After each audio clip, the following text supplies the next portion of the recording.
Tantangan Promosi 4.0 dengan berbasis SKKN ini. Silakan Pak Arsono dari Indonesian Automotive Industrial People Development. Dan silakan ke Pak Arsono. Silakan Pak.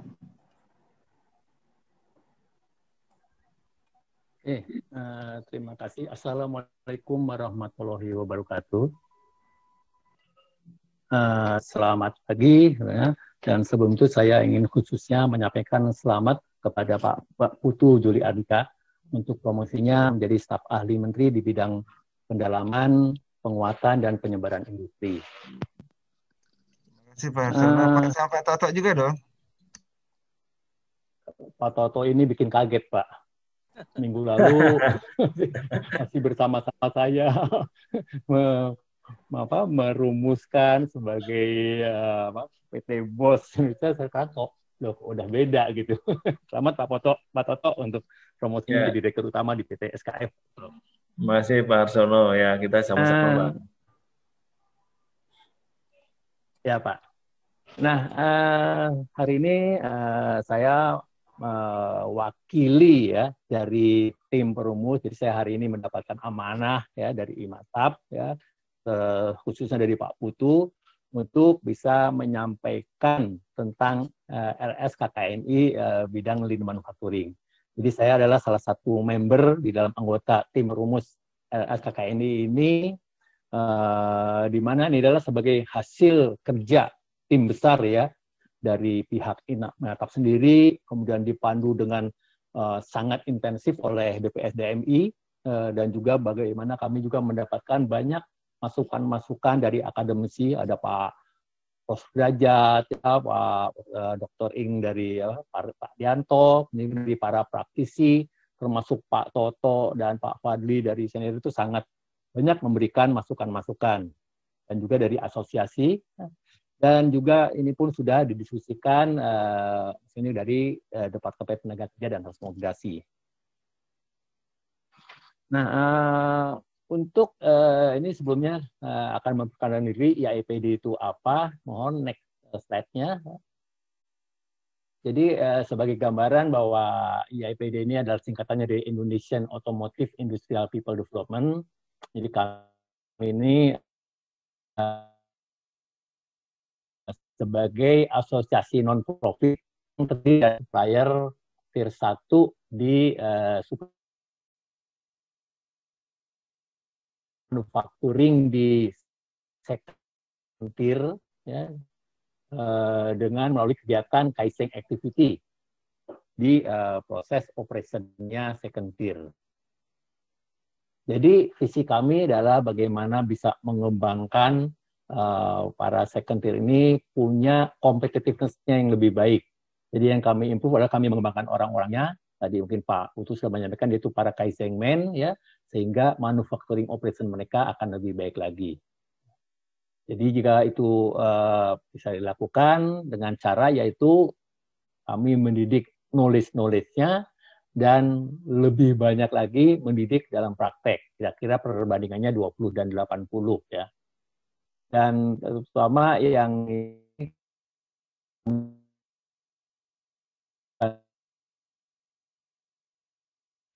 di Toyota kami pakai belum, baru kami sebagai misi kami yang ketiga juga punya kompetisi standar di bidang otomotif. Alhamdulillah ini dengan gerakan dan semangat Pak Putu luar biasa ya, pada akhirnya kami bisa juga menyampaikan.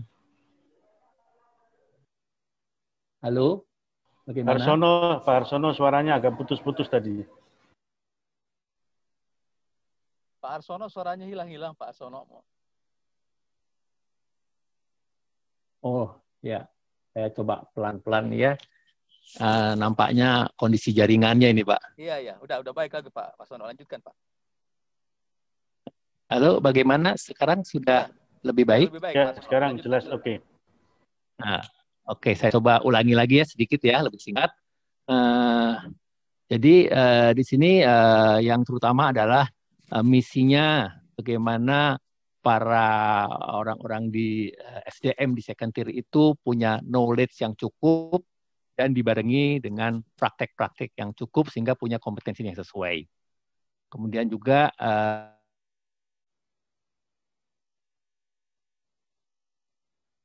Hilang lagi Pak Arsono. Pak Arsono suaranya hilang. Halo Pak Arsono.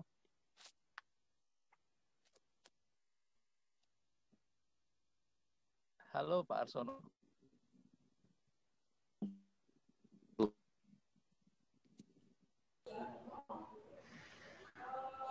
Halo Pak Arsono.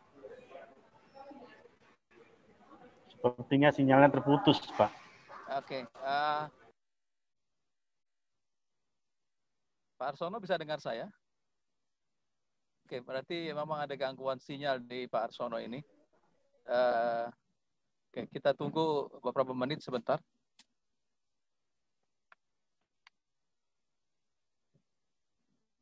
Pak Arsono mungkin bisa bergeser tempat sedikit Pak Arsono kalau memang diperlukan karena gangguan jaringan. Karena beliau saya lihat masih tetap ada. Ya mungkin gangguan jaringan. Maaf, ini lokasi. Jadi kalau ada lewat langsung. Ini. Ya. Masih putus-putus, Pak. Lalu apakah masih putus-putus? Putus ya? Iya, masih putus-putus, Pak Arsono. Bagaimana kalau sekarang? Sekarang sudah lebih bagus, Pak Arsono. Sebentar. Ya, oke. Ya, coba ke slide berikut saja.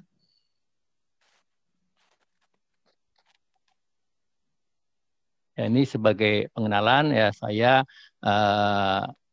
terutama banyak berada di Toyota.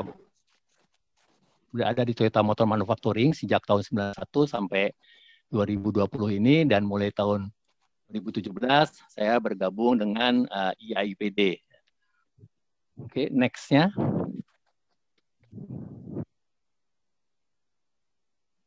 Mohon maaf, videonya saya off dulu ya supaya lebih. Ya, nggak apa-apa Pak Arsono, supaya jaringannya lebih nggak terganggu.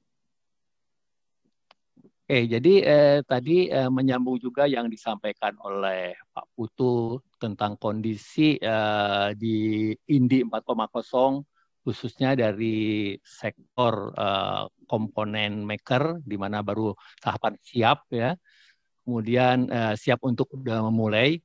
Kemudian juga tadi Pak Toto juga sudah menyampaikan bahwa untuk penerapan Making Indonesia 4.0 itu terutama juga sangat dipengaruhi oleh kondisi lean manufacturing sebagai engine-nya dari Making Indonesia 4.0. Karena itulah di sini akan kami sampaikan tentang konsep-konsepnya dulu, apa yang dimaksud lean manufacturing itu di dalam konteks SKKNI ini, di mana di sebelumnya juga kami sudah sampaikan bahwa referensi ini kami memakai dari Toyota Production System.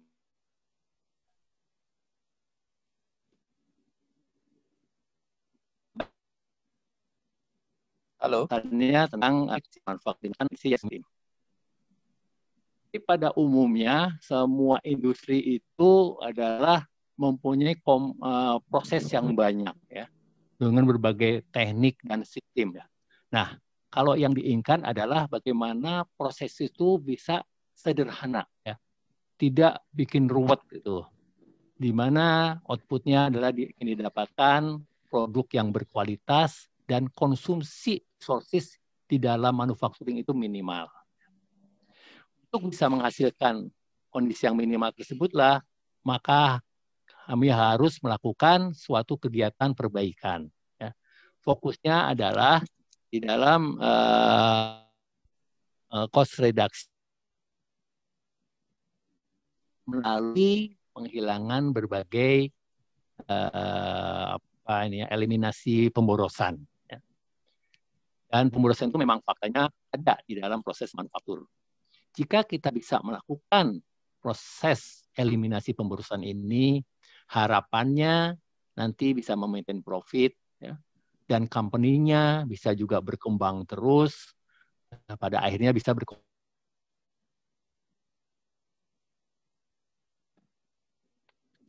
maupun kepada partisipan.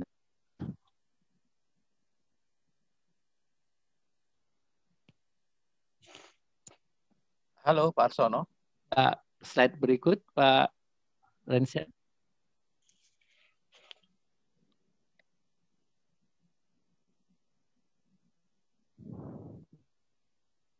Nah, dari konsep konsolidasi itu ada 3 cara, Pak, untuk kita bisa mendapatkan profit. Ya. Yang pertama adalah meningkatkan harga jual.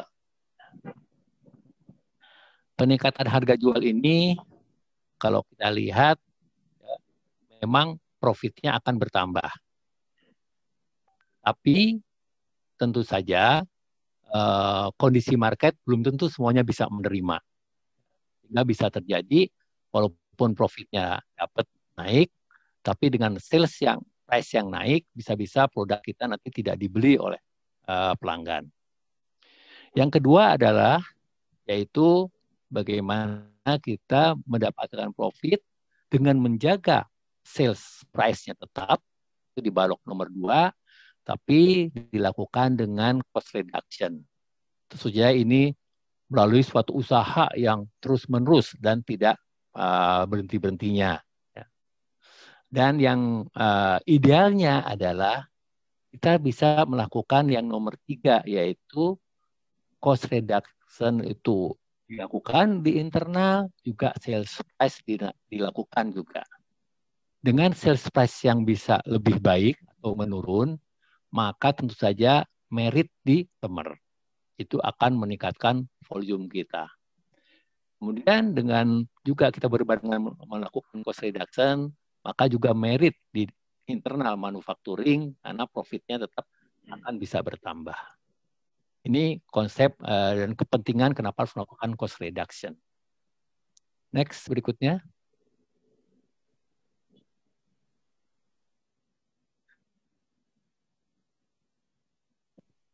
Dengan adanya proses cost reduction ini, kita fokusnya adalah melalui eliminasi 3M, yaitu hal-hal yang bersifat, ini dengan bahasa Jepang, mohon maaf ya, yaitu muri atau sifatnya beban yang berlebih, ya, atau mura yang namanya ketidakteraturan, dan juga muda atau sifatnya adalah pemborosan-pemborosan, ya. Jika kita bisa melakukan eliminasi 3 hal tersebut, harapannya factory kita akan efisien. Dan juga kita terus-terus lakukan secara sustain.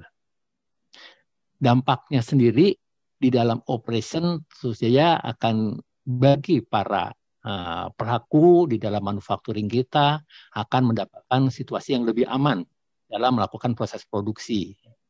Juga kualitas output-nya bisa sesuai dengan standar dan dengan berbagai adanya pengurangan pemborosan maka didapat biaya produksi yang lebih murah. Inilah purpose-nya dari lean manufacturing. Oke, next.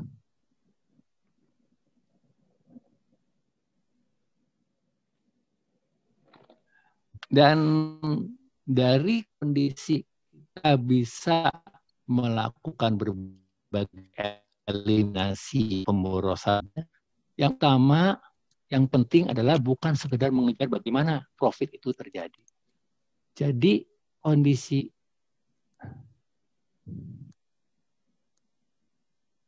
kondisi yang lebih baik itu adalah bagaimana operation kita itu yang dirasakan oleh para pelaku harian di proses manufacturing adalah menjadi lebih mudah dan juga wajib lebih aman.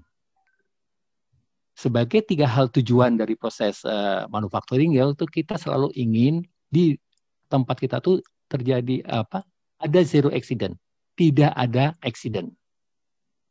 Kemudian juga tidak membuat defect dan juga bagaimana operation itu mulus, tidak ada line stop atau breakdown.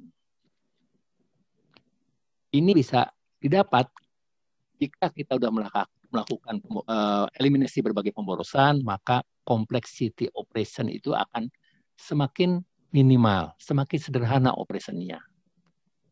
Dan ini tentu saja akan mendukung pencapaian bisnis, yaitu bagaimana kepada pelanggan kita bisa menyerahkan produk yang sesuai dengan standar kualitas, dan juga bagaimana kita bisa memenuhi on-time delivery sesuai janji kita kepada pelanggan.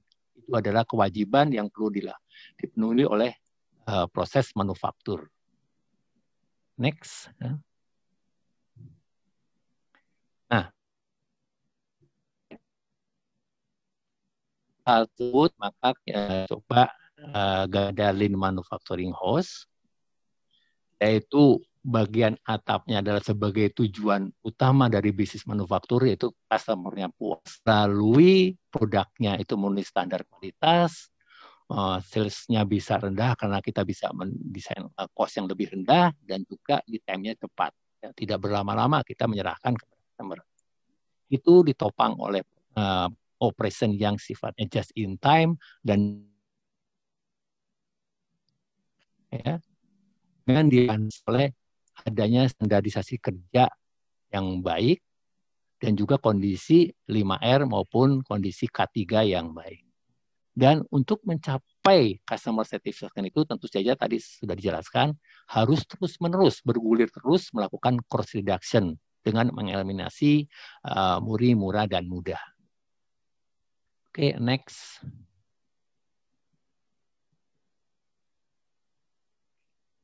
Nah, poin penting tadi tentang implementasi untuk bisa mencapai lean manufacturing, yaitu pertama adalah penerapan just in time, di mana poinnya ada 3 hal yang harus diterapkan di sini, yaitu bahwa produksi kita dalam membuat barang itu dasarnya adalah pooling system. Jadi membuat sesuatu atas dasar permintaan dari proses berikutnya. Bukan bikin banyak-banyak, nanti terserah berikutnya mau atau tidak. Yang kedua juga dasar permintaan dari proses berikut, maka di dalam internal produksi itu prosesnya adalah continue, ya, bukan pulau-pulau yang terpisah. Dan juga yang ketiga adalah proses ini kecepatannya menggunakan take time. Take time adalah suatu kecepatan yang sesuai dengan kebutuhan di output kepada customer. Ini konsep utama dalam just in time. Oke, next.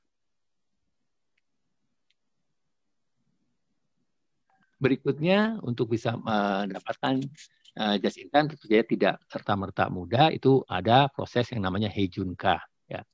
Maka order-order itu bagaimana caranya kita buatkan Heijunka atau leveling itu merata, ya, dari segi volumenya maupun dari segi tipenya.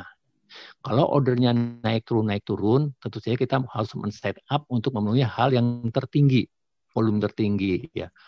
Padahal mungkin suatu saat esoknya, nah ini tentu saja akan membuat investasi maupun pengerahan resources boros karena kita akan berdasarkan kepada kondisi yang tertinggi. Demikian juga tentang jenis produknya, ya. Jika bermacam-macam produk itu dikelompokkan besar-besar, itu akan membuat kondisi level sediaan atau level stok itu menjadi banyak. Sehingga itu akan juga membuat kondisi adanya uang diam, ya, di dalam stok yang banyak.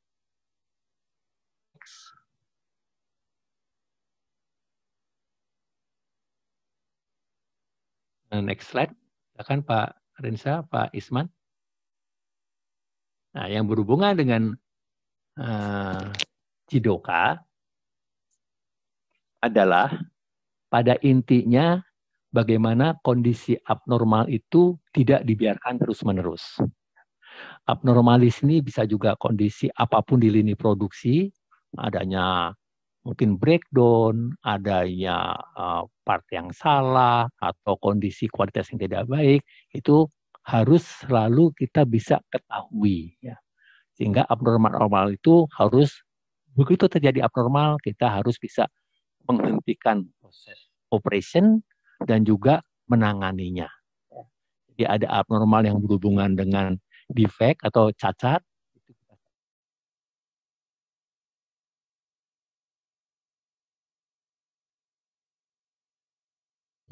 konsep built-in quality, berprinsip tidak menerima cacat, mesti perlu kita adakan supaya kalau ada abnormal di lini produksi yang biasanya tempatnya luas, tidak mudah untuk dipantau kalau tanpa visualisasi, kita segera tahu sehingga bisa terlakukan problem solving. Jadi intinya dengan Jidoka ini kita bisa mendapatkan produk yang sesuai standar kualitasnya tapi dengan price yang masuk akal, yang reasonable. Oke, next.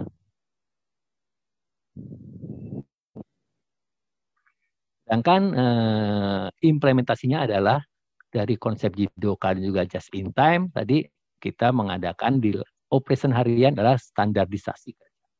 Jadi prinsipnya para pelaku di dalam proses manufacturing itu dibuatkan suatu standarisasi kerja. Intinya adalah supaya menjaga mereka mengikuti standarisasi kerja itu, kerjanya akan aman, tidak terjadi suatu kecelakaan, ya.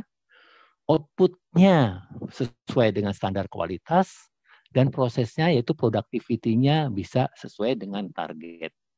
Dan ini fokusnya kepada proses-proses operator yang sifatnya repeat, berulang, melakukan hal yang sama, dan juga fokusnya kepada gerakan-gerakan operator bagaimana bisa lebih efisien lagi. Dan ini sangat disyaratkan bahwa bisa dilakukan ini jika kita men-set up suatu takt time, itu kecepatan kerja tertentu mengikuti suatu kebutuhan dari output kepada customer. Oke, next.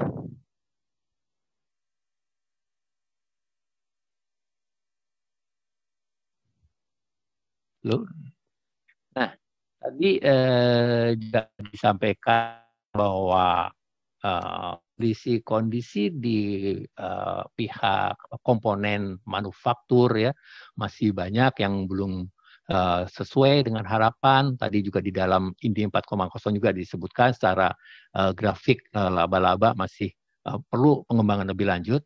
Memang faktanya demikian ya. Kami dari atas dasar referensi dari Toyota Motor Manufacturing punya pengkelasan juga bagaimana level operation manufacturing ada beberapa level ya. Yang paling kiri adalah level 0, yaitu sifatnya masih tradisional manufacturing ya, di mana umumnya belum ada standar dalam cara bekerja, situasi safety-nya ya, situasi tentang abnormality juga belum bisa kelihatan. Itu yang terjadi di kondisi level 0 ya. Dan berikutnya tentu saja kalau kita pengen menuju yang terbaik yaitu level 5, lean manufacturing, itu ada tahapannya, itu dimulai dengan pre-basic, pada intinya di situ mulai punya standar-standar cara kerja. Walaupun di dalamnya masih mungkin pemburutan-pemburutannya masih banyak, tapi minimal sudah punya standar. Kemudian bergeraklah kepada level basic di situ ya, sudah mulai memperkenalkan tadi just in time dan Jidoka, juga standarisasi kerja, dan terus meningkat level TPS-nya itu atau lean manufacturing-nya sampai akhirnya menuju ke level 5. Kalau tadi dikatakan juga oleh Pak Toto bahwa engine-nya untuk menuju Making Indonesia 4.0 itu tidak semata-mata hanya bisa menerapkan tool-nya, berbagai hal yang berhubungan dengan IR 4.0, tapi utamanya adalah kondisi lean manufacturing-nya sendiri.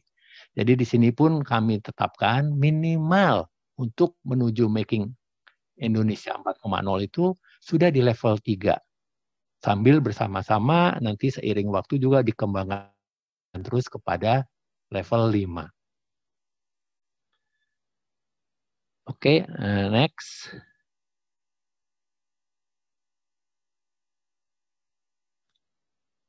Tolong next slide. Nah, bagaimana untuk bisa meningkatkan level tersebut? Maka yang jelas, tadi juga di depan sudah disampaikan bahwa kompleksiti yang minimal itu dilakukan secara sustain. Makanya harus doing-nya step by step, peningkatan tersebut. Tentu, misal yang dari 0 ya bertahap sampai ke 1, 2, 3, 4. Kalau yang sudah 3, katakanlah perusahaannya juga bertahap menjadi ke 4 dan ke 5. Jadi kalau dilakukan langsung dari misalkan 0 langsung ke 3, saya kira itu akan sangat berat dan dari pengalaman kami sejak 2014 itu banyak yang akhirnya kembali lagi ya, ke nol karena memang belum siap. Dan yang penting juga karena ini gerakan merubah suatu kondisi manufaktur, maka top manajemen harus memimpin proyek tersebut. Tapi yang penting juga seperti tadi disampaikan oleh Pak Putu dalam pemaparannya bahwa untuk mendukung ini maka dibutuhkan suatu seseorang yang kompeten dalam melakukan perubahan di shop floor. Tadi sebutkan bahwa ini di shop floor, makanya di sini harus ada Kaizenman ya sebagai bagian dari top management untuk bisa membantu level up kondisi manufaktur. Jadi dalam hal ini Kaizenman di bidang lean manufaktur itu adalah seseorang yang punya kompetensi untuk meningkatkan kondisi operationnya di manufaktur ya di layer shop floor. Ya. Jadi inilah seorang Kaizenman yang kemudian akan juga kita bentuk apa itu kompetensinya. Jadi backgroundnya kompetensi Kaizenman di bidang lean manufacturing adalah dari penjelasan tadi sampai di halaman 14 ini. Oke, next. Nah, berdasarkan tadi pemaparan sebelumnya, maka untuk mencapai lean manufacturing ini, seorang Kaizenman perlu punya beberapa kemampuan di sini ya. Di mana tujuan utamanya dari pengembangan lean manufacturing itu adalah bagaimana suatu operation manufaktur bisa menghasilkan produk berkualitas tinggi dengan biaya yang rendah, lead time-nya cepat, dan proses kerja yang dilakukan para pelaku di pabrik tersebut adalah proses kerja yang mudah dan aman. Itu tujuan utamanya. Karena itulah seorang Kaizenman di bidang lean manufaktur itu harus punya 5 kemampuan yang mendukung fungsi utama, yaitu kemampuan memetakan kondisi saat ini, ya. Kemudian setelah tahu petanya, tahu kondisinya, dia mulai melakukan perencanaan pengembangan. Karena tadi ada 3 hal yang disebutkan di depan dalam konteks lean manufacturing itu, pertama pengembangan kondisi just in time-nya, ya, sehingga nanti lead time-nya akan lebih singkat lagi.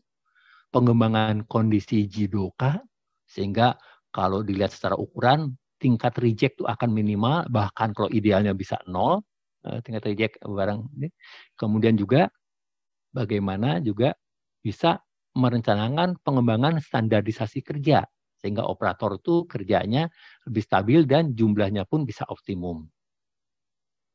Dan yang terakhir, tadi juga disebutkan oleh Pak Toto, tidak bisa hanya sifatnya rencana. Karena dari 1-4 itu masih rencana, tapi yang utama Kaizenman itu bagaimana juga bisa melakukan perbaikannya, melaksanakan perbaikannya bersama tim yang ada di dalam perusahaan tersebut. Atas dasar 5 fungsi utama tersebutlah, maka ada 10 fungsi dasar, kompetensi dasar untuk bisa disebut sebagai Kaizenman yang kompeten. Totalnya ini ada 121 KUK ya, ada outputnya yang diukur ada 121. Ya. Jadi pertama harus bisa membuat value stream mapping sistem manufaktur. Atau mungkin kalau di kalangan kami itu disebut juga ada sebutan lain yaitu material and information flow chart. Untuk bisa membuat bagan VSM ini ada 10 KUK ukurannya. Setelah itu tentu saja bukan hanya gambarnya atau bagan yang ada, tapi juga bisa menganalisis ya. Supaya lean manufacturing dari bagan VSM itu apa saja yang masih ada persoalan di dalam bagan tersebut. Persoalan just in time-nya apa, persoalan JIDOKA-nya apa, persoalan standarisasi kerjanya apa, termasuk juga bisa menemukan akar masalahnya.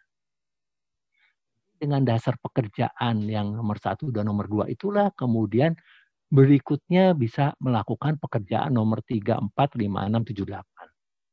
Yaitu kalau berhubungan dengan just in time, maka dia harus bisa merumuskan solusi perbaikan sistem tariknya. Mau seperti apa sistem tariknya, mau sedikit-sedikit atau mungkin batch atau yang besar-besar ya. Kemudian juga bagaimana juga merumuskan yang nomor 4, perbaikan prosesnya. Yang bagaimana bukan mengalir yang complicated, yang saling selang gitu. Demikian juga dalam hal solusi perbaikan kondisi judoka, bagaimana jika awalnya mungkin banyak reject bisa mendapatkan sistem built-in quality sehingga reject itu menurun. Ya. Dan juga bagaimana merumuskan perbaikan tentang visualisasi di proses manufaktur sehingga kalau ada abnormal kita langsung tahu dan juga bisa langsung respon. Berikutnya adalah yang nomor 7 dan 8 berhubungan dengan standarisasi kerja operator. Bagaimana membuat rumusan perbaikannya kerja operator itu stabil. Jangan berfluktuasi waktu kerjanya. Kadang-kadang bisa cepat, kadang bisa lambat, atau juga banyak gangguan sehingga operator tidak stabil kerjanya. Berikutnya adalah nomor 8, juga bisa menggunakan solusi efisiensi. Jadi jumlah total tenaga kerja di dalam manufaktur itu bagaimana bisa kita efisienkan. Kita bisa optimalkan sesuai dengan target dalam proses produksi. Dan berikutnya yang paling penting 9-10 adalah dari semua hal yang dirumuskan di nomor 3 sampai 8 itu nanti ada solusi perbaikannya ya. Jadi jangan omdo tapi betul-betul ada terlaksana di dalam proses manufaktur ya, sesuai dengan rencana-rencana yang dibangun di nomor 3 sampai 8. Dan terakhir juga adalah pada akhirnya karena prosesnya itu adalah bertahap tadi dari tahapan 0 sampai tahapan 5 yang lean harus tetap bisa mengedepankan lagi, menganalisa lagi berikutnya apalagi ya tahap berikutnya. Jadi kalau di dalam QCC ada juga tuh tema berikutnya, kira-kira itulah nomor 10. Jadi terjadilah continuous improvement.